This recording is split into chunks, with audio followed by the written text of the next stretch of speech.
오늘 말씀의 제목은 우리의 왕은 어디에 계십니까? 라는 제목으로 우리가 말씀을 나누려고 합니다. 여러분, 한국에서 크리스마스를 지내보신 분들, 여기에 많은 분들이 계시지 않습니까? 미국에서 태어나신 분들을 제외하고 대부분의 분들은 한국의 크리스마스 하면 어떤 거 생각나세요? 제가 지금 너무 말을 빨리 합니까? 아니면은 제 말이 오늘 너무 이렇게 성탄의 간격에 벅차가지고 하트 랭귀지, 저의 영혼의 랭귀지 사투리를 많이 쓰고 있는지 두렵습니다만은 여러분 크리스마스 하면 어떤 게 생각나십니까? 어떤 게? 여러분 오늘 기도하신 우리 권사님 기도처럼 온 곳곳에 흘러나오는 또 캐롤을 통해서도 우리가 또 함께 이렇게 마음속으로 찬송하지 않습니까? 예전에 보면 한국에는 또 길에서 길거리표 테이프도 많이 팔 때 12월이 되면은 크리스마스 노래들로 가득 채웠었죠. 그리고 저는 중고등학교 때 교회를 다녔었습니다. 그때 생각을 해보니 12월이 되면은 이제 학기말도 다가오고 이제 모든 것이 정리가 되어 가니까 마음이 많이 들떠 있어요. 그래서 안 그래도 들떠 있는데 이 연말이 오니까 들떠 있고, 그래서 교회에 가서 이 크리스마스 연습하는 걸 굉장히 좋아했습니다. 사람들이 모여가지고 저녁부터 함께 연습하며 참 감사하고 있었는데, 그때 참 기억이 나는 말들이 조금 지금도 생각이 납니다. 그때 어른들 중에서 이렇게 말씀하시는 분들이 여러 분 계셨어요. 참 저는 공감합니다. 이 시대가 지금부터 한 30년 전쯤 되겠죠. 이 시대가 정말 성탄의 진정한 의미는 잃어버리고 자꾸만 상업적으로 변해가고 정말 이 예수님의 나신 날인데 예수님은 온데간데 없고 이 사람들이 즐기는 날들로 자꾸만 변해간다. 정말 안타깝다. 그때도 그렇게 말씀을 하셨는데 맞죠, 그죠? 지금도 그렇지 않습니까? 지금도. 그런데 여러분, 미국에 와서 제가 더 놀란 것은 이 성탄의 의미를 잃어가는 이 정도가 아니라 아예 이 땅에서 이 예수님이 오셨다는 그 사실 자체를 지우려는 이런 노력들이 너무나도 많다는 것을 알게 되었습니다. 그것도 아주 조직적으로. 그죠? 그래서 여러분 예전에는 AD, BC, 예수님의 나심을 통해서 Before Christ, Anno Domini, 도미니가 주다는 뜻이죠. After Christ라는 뜻입니다. 그 AD, BC로 나누는데 요즘 이제 공부를 하시는 분들은 ACE, BC 이런 말을 쓰죠, 그죠? 그게 바로 이제 유대인들이 아주 많은 돈을 이렇게 협력을 하기 때문에 학계에서는 그렇게 쓰게 되죠. 그리고 요즘 똑같은 장식을 해놨는데 여러분 가게마다 어디입니까? 하비다비 이런 데를 제외하고요. 가보면은 메리 크리스마스라는 말은 잘 쓰지 않고 뭐라고 합니까? 해피 할러데이, 해피 할러데이.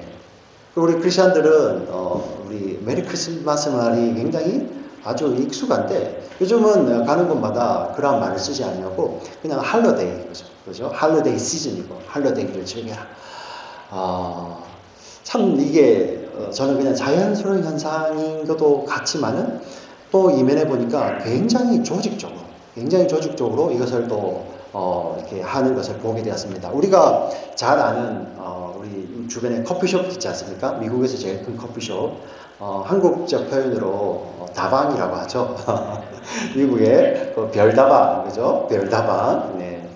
거기 가면은 그 안에는 크리스마스라는 단어 자체가 없습니다. 단어 자체가 없고 그 직원들이 아예 크리스마스라는 말을 쓰지 못하게 되었죠.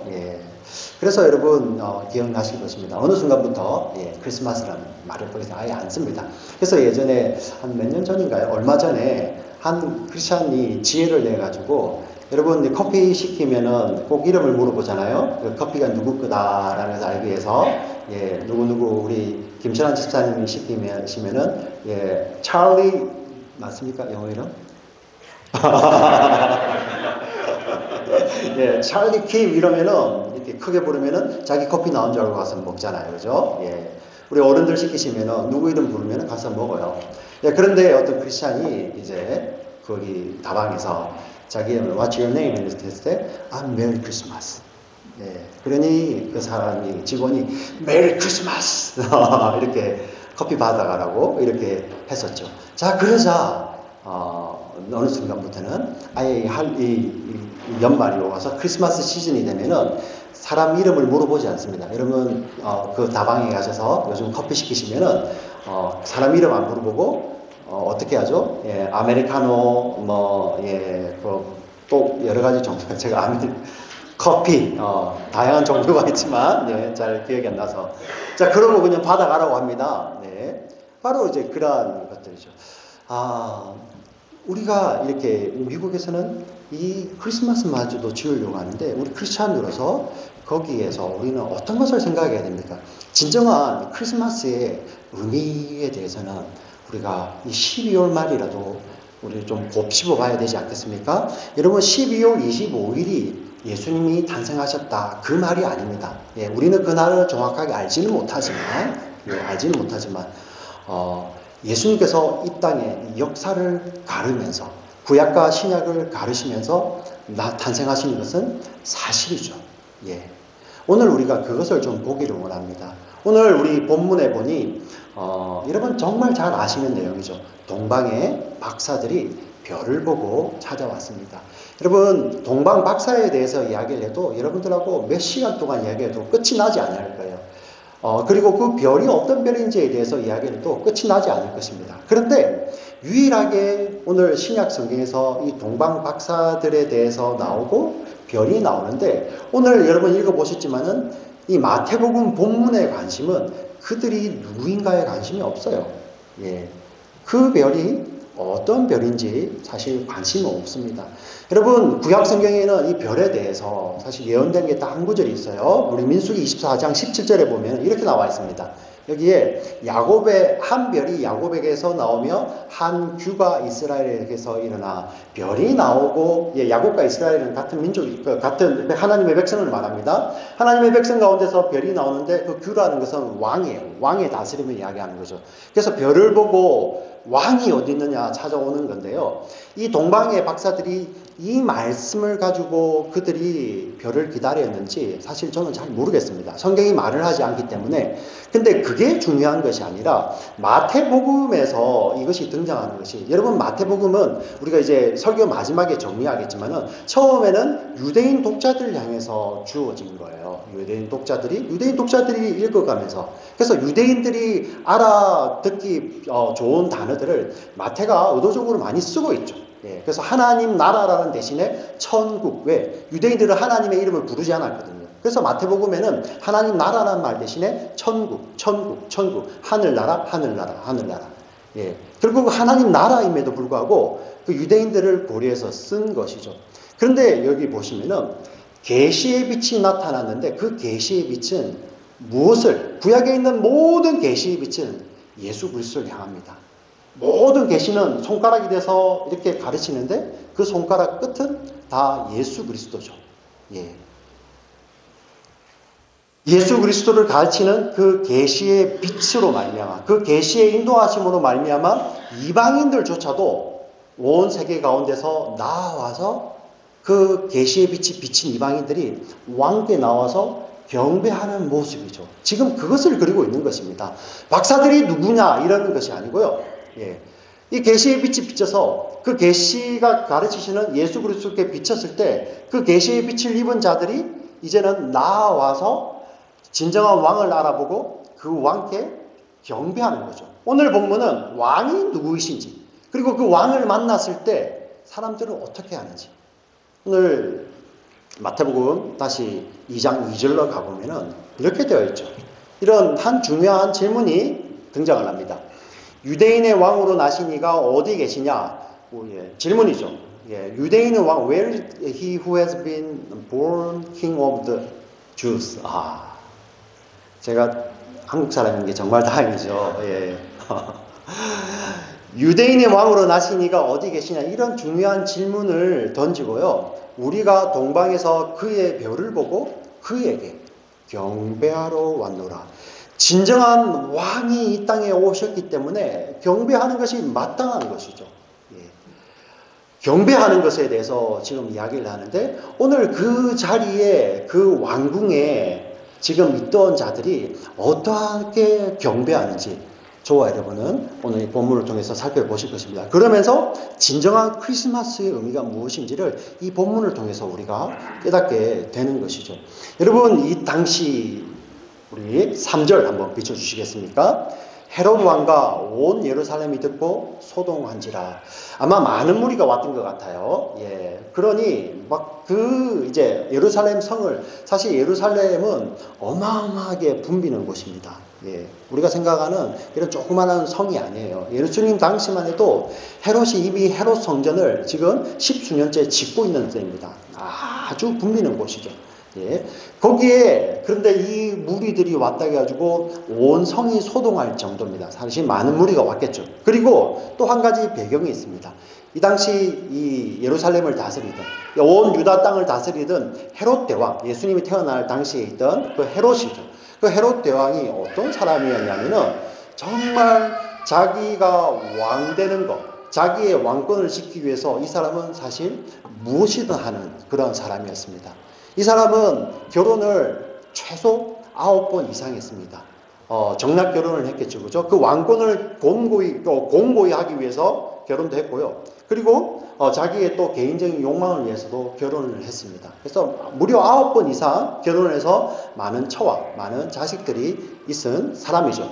그런데 이가 사랑했던 여인이 하나 있어요. 그 많은 부인들 중에서 사랑했던 여인이 있는데 어떤 일을 벌이게 되면요, 헤롯이 사랑하는 여인이고 그 여인에게서 낳았던 아들이기 때문에 자연스럽게 사람들의 주목을 받지 않겠습니까?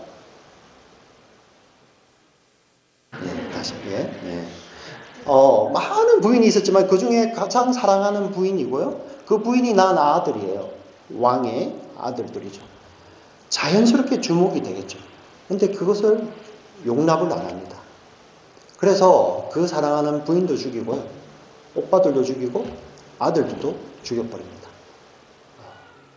그리고 헤롯이 그 유명한 유언, 자기가 이렇게 살 날이 얼마 남지 않은 것을 알고 자기를 위해서 설포해 줄 사람이 없는 것을 알았어요.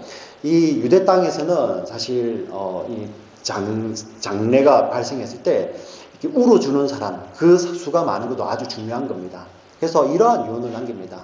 예. 죄 없는 자를 잡아들이죠. 그 중에서 또 존경받는 자들 잡아들여가지고 내가 죽을 때 저들도 함께 죽여라. 그래서 나를 위해서는 슬퍼하지 않겠지만은 저들을 향해서는 슬퍼하겠지. 그래서 예루살렘 성내에 울음을 채우려고 했던 그 인물입니다. 예. 거기에 이 외국인들이 와가지고 어디에 유대인의 왕이 어디에 계시며 어디에 나시며 이런 질문을 던졌을 때 이 예루살렘은 난리가 나는 거죠. 온 성이 소동하는 겁니다. 예. 그래서 이 헤롯이 사람을 불러 모으죠. 성경에 능통한 대제사장들과 그리고 말씀을 맡은 서기관들, 그들을 부릅니다. 지금 누가 있습니까? 동방 박사들이 그 앞에 있고요. 헤롯이 있습니다. 그리고 대제사장들과 서기관들이 그 자리에 있는 것입니다. 거기에서 메시아가 어디 나느냐, 유대인의 왕이 어디 나느냐, 이렇게 얘기했을 때 그들이 찾아 읽은 성경이 바로 미가서 5장 2절입니다. 같이 한번 읽어보겠습니다. 미가서 5장 2절. 미가서 5장 2절입니다.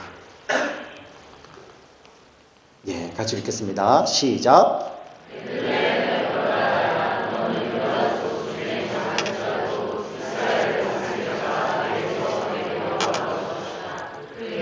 너는 상대의 영혼에 있느니라. 미가 선지자는 이사야 선지자가 활동할 때 동시대 인물입니다. 이는 예수님 태어나시기 약 700년 전에 활동했던 인물이죠. 자, 그가 예언을 했죠. 예, 메시아, 유대인의 왕, 그리고 온 세상을 구원하시는 구주가 어디에 태어나냐 하면은 베들레헴에 태어난다는 그 예언이 있어요. 그리고 그 예언대로 700년이라는 세월을 건너 뛰어넘어서 하나님의 변하지 않는 말씀이 성취되는 그 놀라운 순간이죠. 구약과 신약이 갈라지는 그 놀라운 순간에 그들이 베들레헴에 태어납니다. 이런 이야기를 합니다. 아마 그 헤롯 궁에는 이렇게 정막, 이런 정막, 예, 이런 정막. 제가 별 노력을 다합니다. 일어나셔야 됩니다. 예, 예, 깨셔야 됩니다. 오늘 날씨 밖에도 춥고 안이 따뜻하니까 예, 깨셔야 됩니다. 지금 자꾸만 이렇게 밤 이야기 하니까 밤 아닙니다. 밤 아닙니다. 깨어나셔야 됩니다.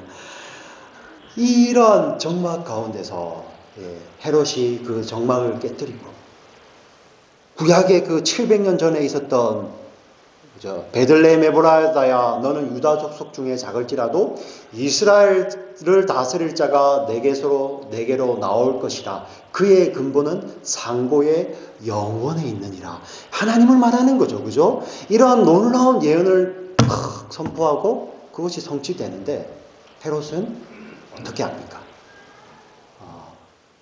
오늘 나와 있죠. 우리 6절 2장 7절 8절 읽어볼까요? 2장 7절 8절. 이에 헤롯이 가만히 박사들을 불러 별이 나타난 때를 자세히 묻고 베들레헴으로 보내며 이르되 가서 아기에게 대하여 자세히 알아보고 찾거든 내게 구하여 나도 가서 그에게 경배하게 하라. 자, 여기서 헤롯은 경배한다는 표현을 씁니다. 예. 박사들이 와가지고 왕이 어디 있는지 알게 하라. 그리고 내가 가서 경배하라 하노라 하는데 헤롯도 동일하게 경배한다는 표현을 쓰고 있지만 여러분 잘 아시는 대로 헤롯은 경배하지 않습니다. 예. 어떤 일이 벌어집니까? 하나님이 아시죠, 그죠? 그래서 동방박사들을 헤롯에게 가게 하지 말고 돌아서 가게 합니다. 그리고 헤롯이 속은 줄 알죠. 우리 2장 13절, 16절 같이 읽어보겠습니다. 그들이 떠난 후에 주의 사자가 요셉에게 현명하여 이르되 헤롯이 아기를 찾아 죽이려 하니 일어나 아기와 그의 어머니를 데리고 애굽으로 피하여 내가 내게 이르기까지 거기 있으라 하시니 16절. 이에 헤롯이 박사들에게 심히 노하여 사람을 보내어 베들레헴과 그 모든 지경 안에 있는 사내 아이를 박사들에게 자세히 알아본 그때를 기준하여 2살부터 그 아래로 다 죽이니. 예. 이게 세상의 왕이 말하는 경배요, 경배. 예. 결국 세상의 권세와 세상이 추구하는 힘과 하나님 나라는 결단코 같이 가지 않음을 지금 보여주고 있는 것입니다.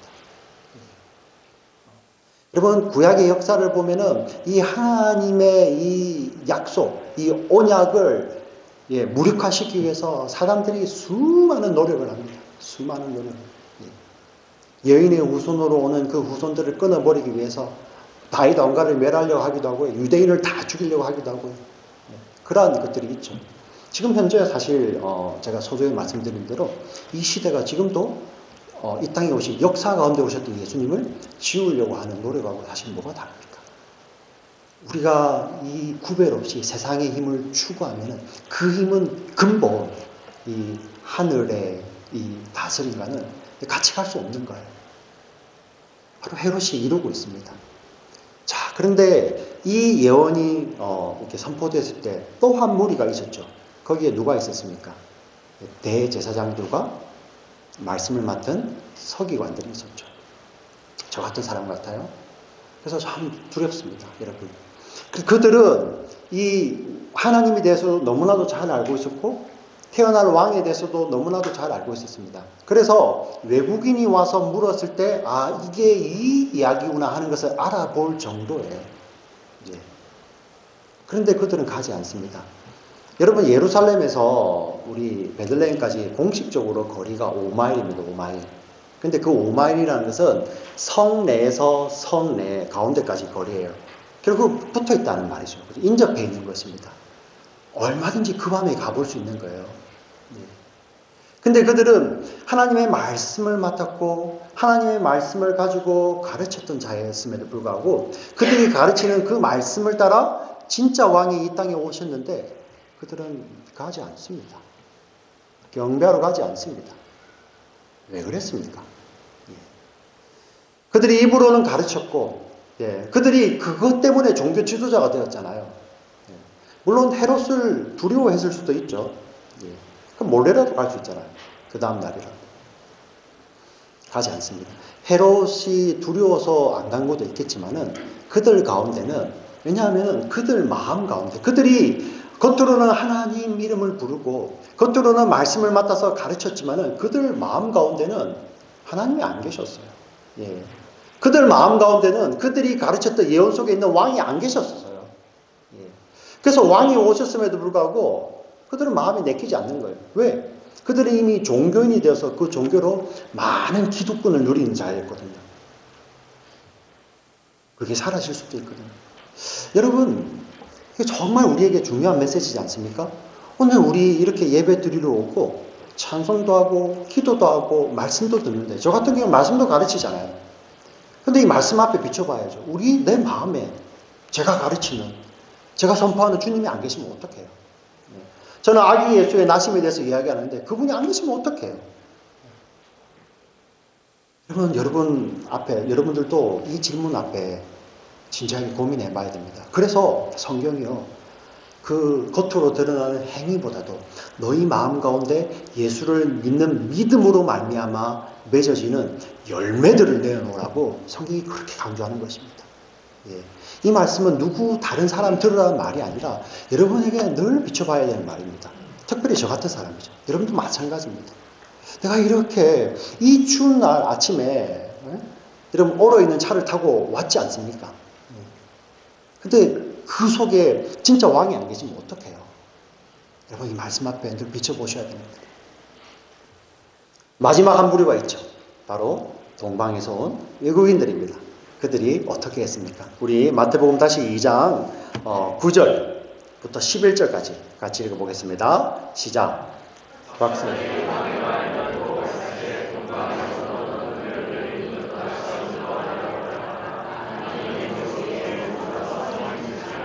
그들이 별을 보고 매우 크게 기뻐하더라. 집에 들어가 아기와 그의 어머니 마리아가 함께 있는 것을 보고 엎드려 아기에게 경배하고 고배합을 열어 유향과 모략을 예물로 드리니라. 아멘. 자, 여기 보면은 진짜 경배함이 등장을 하죠. 왜냐하면 그들은 이 땅에 왕으로 오시는 그분을 만나기를 원했었고, 비록 그분이 아기의 모습으로 와 있다 할지라도 얼마나 뜻밖이었 했겠습니까?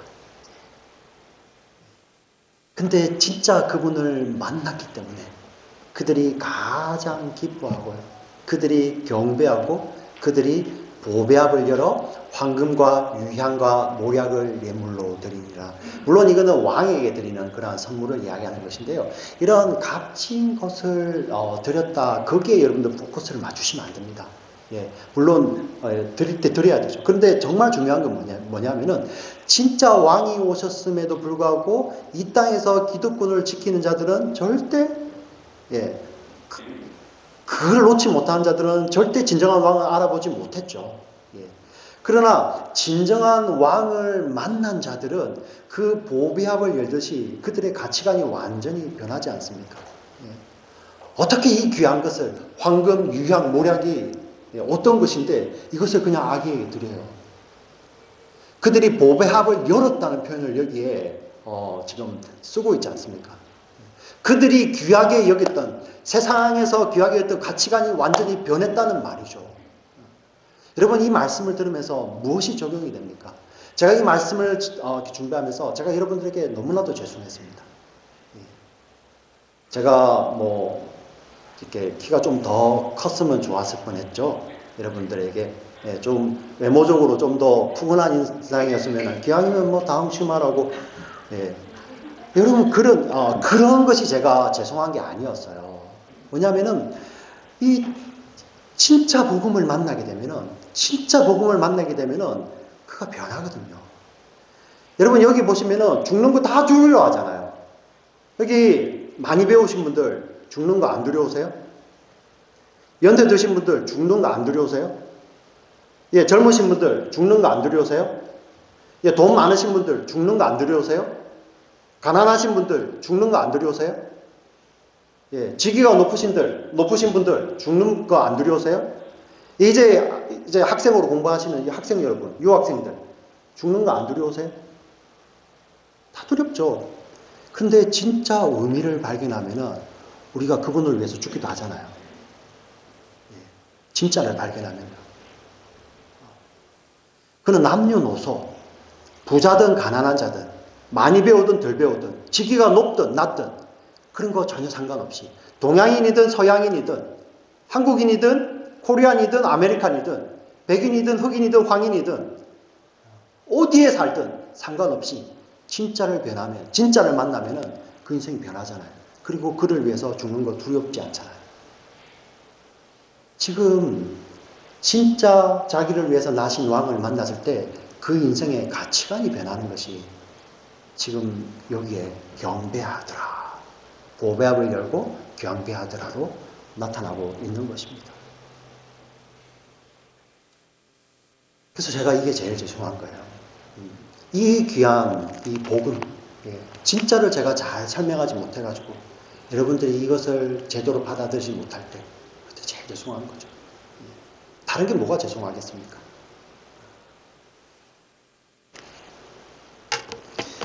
여러분 다시 우리 2장 본문으로 돌아가면은 이 동방 박사들이 와가지고 유대인의 왕으로 나신 이가 어디 계시냐 하고 마태복음에 질문을 탁 던졌죠. 퀘스천을 던졌습니다. 근데 여러분 참 이상하게도 이 마태복음은요. 여러분 읽어보시면은 하늘의 왕이신 예수님이 이 땅에 오셔가지고 왕의 다스림을 하시는 것을 보여주는 책이에요. 그래서 예수님이 이제 침례받으시고 공생애를 시작하시면서 그 하나님 나라를 마치 채우듯이 제자들을 부르시고요. 그리고 4장에 제자들을 부르신 후에 5장이 되자마자 바로 산에 앉으셔서 천국을 선포하시잖아요. 심령이 가난한 자는 복이 있나니 천국이 그들의 것이니요. 현재형으로 임하는 천국을 선포하고요. 그 천국에 대해서 이야기를 하고 하나님 나라를 이렇게 살아야 돼. 그 팔복과 함께 우리 산상수훈을 5장부터 7장까지 선포하시죠. 그리고 왕의 다스림이 있는 가운데서 그 뒤에 기적 사건들이 막 이렇게 몰려있는 게 마태복음에는 왕이 다스릴 때 이러하다. 자, 그렇게 이 왕에 대해서 이야기를 하죠. 그래서 우리가 이 글을 읽는 독자들은 그리고 이 설교를 듣는 여러분들도 마찬가지로 왕이 어디 있지 하면은 이 태어난 아기가 왕이구나 하는 것을 여러분들 잘 알 수 있죠. 그런데 이 마태복음은 그 왕이 어디 있냐에 대한 질문에 대해서 그 답을 말하는 것을 굉장히 아끼고 있습니다. 이분이 왕이라고, 이 태어나신 나신 아기가 우리 이 동방 박사들이 경배하는 모습을 통해서 이분이 왕으로 나셨구나. 그것을 이미 말하고 있죠. 그리고 천국을 선포하실 때 하늘의 왕이 오셨구나 하는 것을 말씀하시고 있습니다. 자, 그런데 유대인의 왕이 어디 있느냐는 질문에 대해서는 직접 대답하는 것을 마태복음이 이 성경 저자가 아끼고 있어요. 그런데 놀랍게도 이 마지막에 집중적으로 드러내고 있습니다. 여러분 마태복음이 참 신기해요. 2장에는 보면은 하늘의 왕이 오셨는데 세상의 왕이 그를 죽이려고 해가지고 아기들을 죽이는 사건들이 다 기록되어 있잖아요. 그런데 마지막 이제 28장이 오기 전 27장의 마지막 사건에서 이 세상에서 있는 예수님께서 숨을 거두기 마지막 사건이 바로 고난받을 시대죠. 27장에 유대인의 왕에 대해서 집중적으로 이야기를 합니다. 23장부터 26장까지는 유대인의 왕에 대해서 침묵했는데 27장에 등장을 합니다. 27장 11절 같이 읽어보겠습니다. 시작.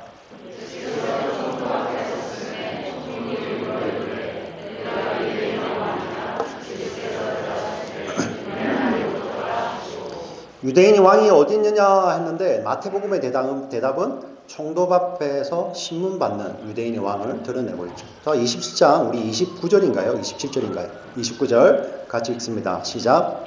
가시관을 엮고 그 머리에 씌우고 갈대를 그 오른손에 들고 그 앞에서 무릎을 꿇고 희롱하여 이르되 유대인의 왕이여 평안할지어다 하며 여기 또 유대인의 왕이 또 등장을 하죠. 또 37절 그 머리 위에 이는 유대인의 왕 예수라 쓴 죄패를 붙였더라. 자, 여기는 어디입니까? 십자가죠, 십자가. 유대인의 왕이 거기 계시는 거예요. 자, 그리고 유대인의 왕과 똑같은 말 이스라엘 왕이 등장하죠. 그가 남은 자는 같이 읽습니다. 그가 남은 구원하였으되 자기는 구원할 수 없도다. 그가 이스라엘의 왕이로다. 지금 십자가에서 내려올지어다. 그리하면 우리가 믿겠노라. 예. 유대인의 왕이 어디 계시뇨? 한 질문을 했는데 마태복음이 그 왕이 어디에 계시냐 하면은 그 왕으로 오신 하늘의 왕이신 그 예수님이 죄인을 대신하여서 우리 사람들이 신문 받아야 되는 빌라도의 법정에서 신문 받으시고, 그리고 로마 군인들에게 희롱당하시면 네가 유대인의 왕이냐 맞춰보라.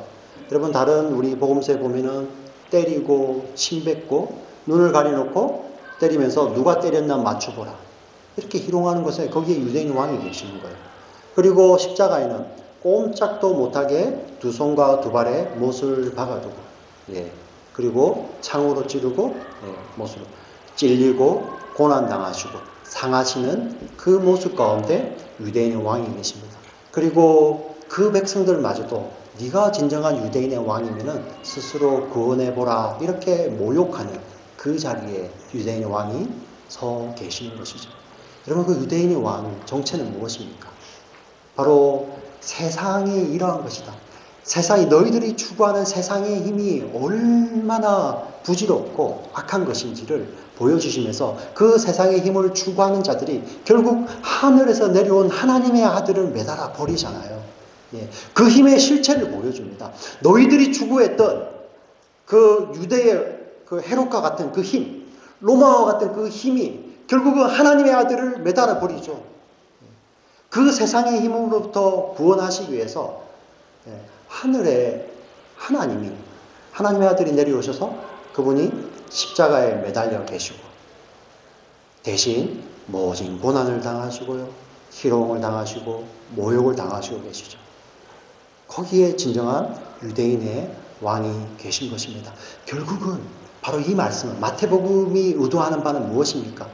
이 땅에 하나님의 아들이 몸을 입고 아기로 오셨는데 그 왕의 진정한 실체는 세상에서 대접받으러 오신 것이 아니라 저와 여러분 그분의 백성을 모두 구원해내시고 그 백성들과 영원히 함께 거하시는 임마누엘 되시기 위해서 이 땅에 진정한 왕노릇, 천국은 이런 것이야. 내가 너희와 영원히 거할 것은 이런 것이야 하는 것을 보여주시며 우리를 구원하시는 진정한 왕의 모습을 우리에게 보여주시기 위해서 마태복음이 이렇게 써놓은 것이죠. 여러분 그러면은 유대인의 왕이라는 왜 하필 유대인입니까? 여러분 유대인이 귀하기 때문에 예수님이 유대인을 구하러 오신 것이 아니에요. 왜냐하면은 하나님께서 그 죄인들 가운데서 불러내는 하나님의 백성들의 모형 대표로서 아브라함을 불러내시고 그 아브라함과 약속을 하셨죠. 내가 너를 구원하고 내가 너에게 복을 주고 너를 복을 삼아서 너의 자손으로 말미암아 천하 만민이 모든 족속이 구원을 얻게 하겠다. 복을 얻게 하겠다는 그 약속을 하나님께서 주셨잖아요. 예수님께서 유대인의 왕으로 유대인으로 오셔서 이렇게 성취하셨다는 것은 바로 그 유대인이 귀해서라기보다도 하나님의 약속이 귀하기 때문에 그 약속을 우리는 무엇이라고 합니까? 언약이죠. 그 하나님의 변함없는 언약을 이루시기 위해서 그 언약을 지키시기 위해서 자기의 생명을 들이시는 거예요. 그래서 저와 여러분이 이제 그 하나님의 언약 안에 있는 자들이죠. 믿음으로 말미암아. 그래서 하나님의 그 변함없는 언약 안에 있고 우리가 그것을 믿는 자들은 결코 구원이 옮겨지지 않는다는 것입니다. 바로 그것을 주시기 위해서 예수님이 오셨죠.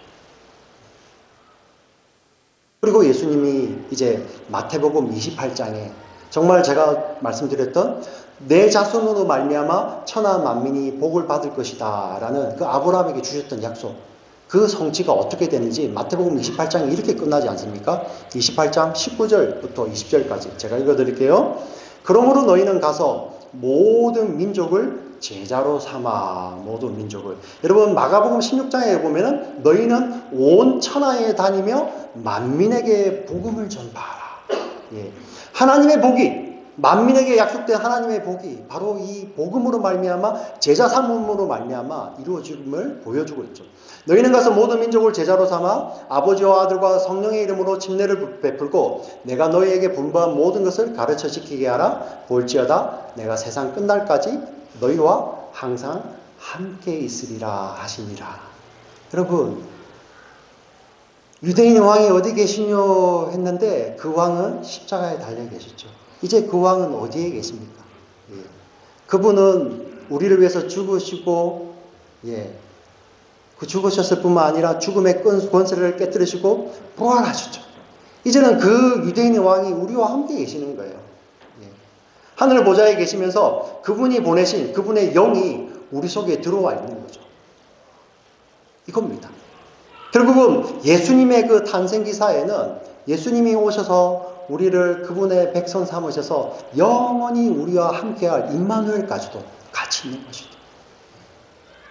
그래서 여러분, 이 예수님의 이 크리스마스를 이야기할 때는 항상 크리스마스와 예수님의 십자가 고난과 부활은 늘 함께 있는 것이죠.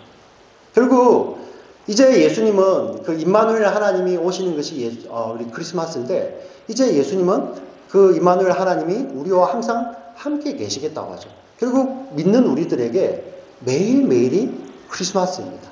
메리 크리스마스죠. 그리고 저와 여러분은 그 예수님으로 말미암아 이제는 내가 죄에 대해서 죽고 영원히 하나님 나라 하나님의 자녀로서 사는 늘 매일의 부활의 삶이죠. 그게 거듭난 삶입니다. 그래서 우리는 매일이 주님 안에서 영원한 생명을 얻은 영적 생일이죠. 제가 미국에 2005년도에 왔습니다. 그때 저에게 영어를 가르쳐 주셨던 그 인스트럭터가 계셨는데 2005년도에 죄송합니다. 여자분의 이렇게 연세를 공개해서 좀 신뢰가 될 수도 있겠지만은 그때 56셨습니다. 지금은 그러면 68이겠죠, 그죠? 예. 이분은 그 결혼에 한번 실패를 하셨어요. 그래서 물론 예수님이 만나기 전에 그분의 간증으로는 예수님을 내가 알았더라면은 참 이렇게 뒤늦은 후회도 한다 하는데, 그러나 복음을 받아들이고 나서부터 정말 그 삶은 늘 이렇게 기쁜 가운데서 변해 있었어요. 그래서 항상 저를 볼 때마다 제 이름이 영어 태경인데 영어로 이렇게 미국인들이 발음하기가 좀 힘들잖아요, 그죠? 예, 한 번도 저 이름을 제대로 부른 적 없이 브라더 태공 이렇게 불렀던 그분인데, 전화를 하면요 항상 그 전화를 못 받을 때 메시지가 메리 크리스마스, 그리고 자기를 소개하고 해피 버스데이로 끝나요. 메리 크리스마스, 해피 버스데이. 저는 왜 이렇게 선호하실까? 왜 이렇게 메시지를 남겨놨을까? 그때는 잘 몰랐는데 진짜 복음을 깨닫고 나서 우리의 삶이 늘 주님이 오시는 성탄의 기쁨으로 가득 차 있고, 그리고 그 주님으로 말미암아 나는 죽고 예수로 사는 부활의 기쁨으로 가득 찬 삶이구나. 그렇기 때문에 항상 인사가 메리 크리스마스에서 해피 버스데이로 이렇게 끝이 나는 거죠. 그런데 그 혼자 사시는 분이 요즘 학교에서 예수님을 이렇게 대놓고 증거하면 안 되잖아요. 그래서 이분은 주말이 되면은 이렇게 여러 미국인들하고 중국에서 온 우리 학생들, 일본에서 온 학생들, 그리고 심지어 사우디에서 온 학생들을 불러다가 간식을 해 먹이며 이런저런 이야기를 하면서 시간을 보냈죠. 근데 놀라운 것이 그 사우디에서 온, 그리고 중국에서 온, 그리고 일본에서 온, 저는 물론 한국에서 예수를 먼저 믿고 왔지만 그 형제들, 그 자매들 입에서 그 여인을 이름을 부르면서 너가 어느 교회에 나가냐? 나도 같이 한번 가보자. 이런 이야기가 나와요. 결국은 그 삶이 늘 크리스마스고 부활인 그 여인을 통하여서 오늘 동방에서 온 박사들을 인도해온 별이 아기 예수께 인도에 갔던 것처럼 그 동쪽에서 온 중국 학생들, 인도 학생들, 사우디 학생들에게 그들에게 나타난 그 왕에게 데려가는 별은 바로 그 선생님이었죠. 이게 우리 크리스찬들 삶 아닌가요? 이거 아닌가요? 저와 여러분의 삶도 마찬가지일 줄 믿습니다. 우리의 삶이 정말 모든 것이 이제 하나님의 영광을 드러내는 곳인데, 저와 여러분의 삶을 통하여서 정말 예수 믿는 것이 어떤 것인지를 깨닫고, 그리고 진정한 성탄의 의미를 깨닫고 진정한 부활의 의미를 알고 메리 크리스마스 그리고 해피 버스데이로 가득 찬 우리의 삶을 통해서 우리의 진짜 왕 되시는 그 주님을 나타내게 되죠. 그래서 우리의 왕은 어디에 있습니까? 라는 질문 앞에 이제는 그분이 십자가에 계시던 그분이 우리 마음속에 계시는 거죠. 우리와 함께 영원히 함께 하시는 거죠. 이게 진정한 크리스마스의 의미입니다. 우리 사랑하는 우리 지체들 눈을 한번 감겠습니다. 눈을 감으시고 말씀을 생각하시면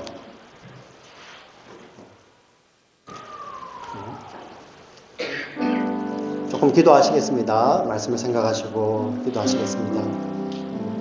우리가 그냥 메리 크리스마스 이렇게 인사할 때 때로는 우리가 그 연말 분위기에 휩쓸려서 할 수도 있습니다. 그러나 그 말을 할 때마다 진정한 의미가 무엇인지 한번 곰곰이 생각해 봤으면 좋겠습니다.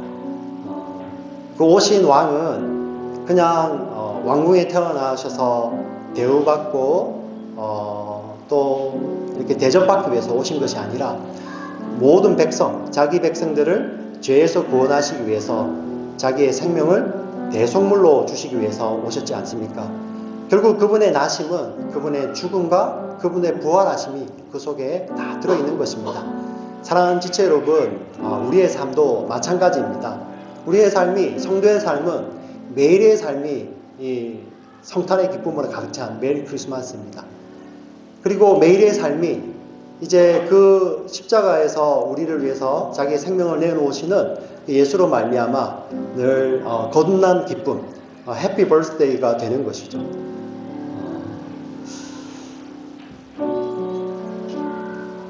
이 말씀을 묵상하시면서 조금 더 기도하셨으면 좋겠습니다.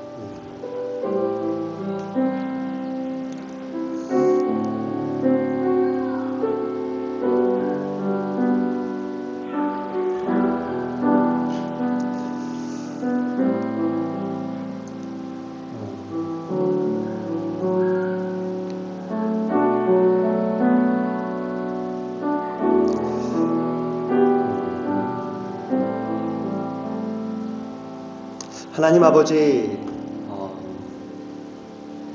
그 진정한 아기 예수의 나심을 우리가 알기를 소망합니다. 자기의 욕심을 위해서 나신 예수를 죽이려고 했던 헤롯을 보았고, 자기 욕심을 위해서, 자기의 배를 위해서 말씀을 알고 있었음에도 불구하고 모른 척했던 그런 종교 지도자들을 보았습니다.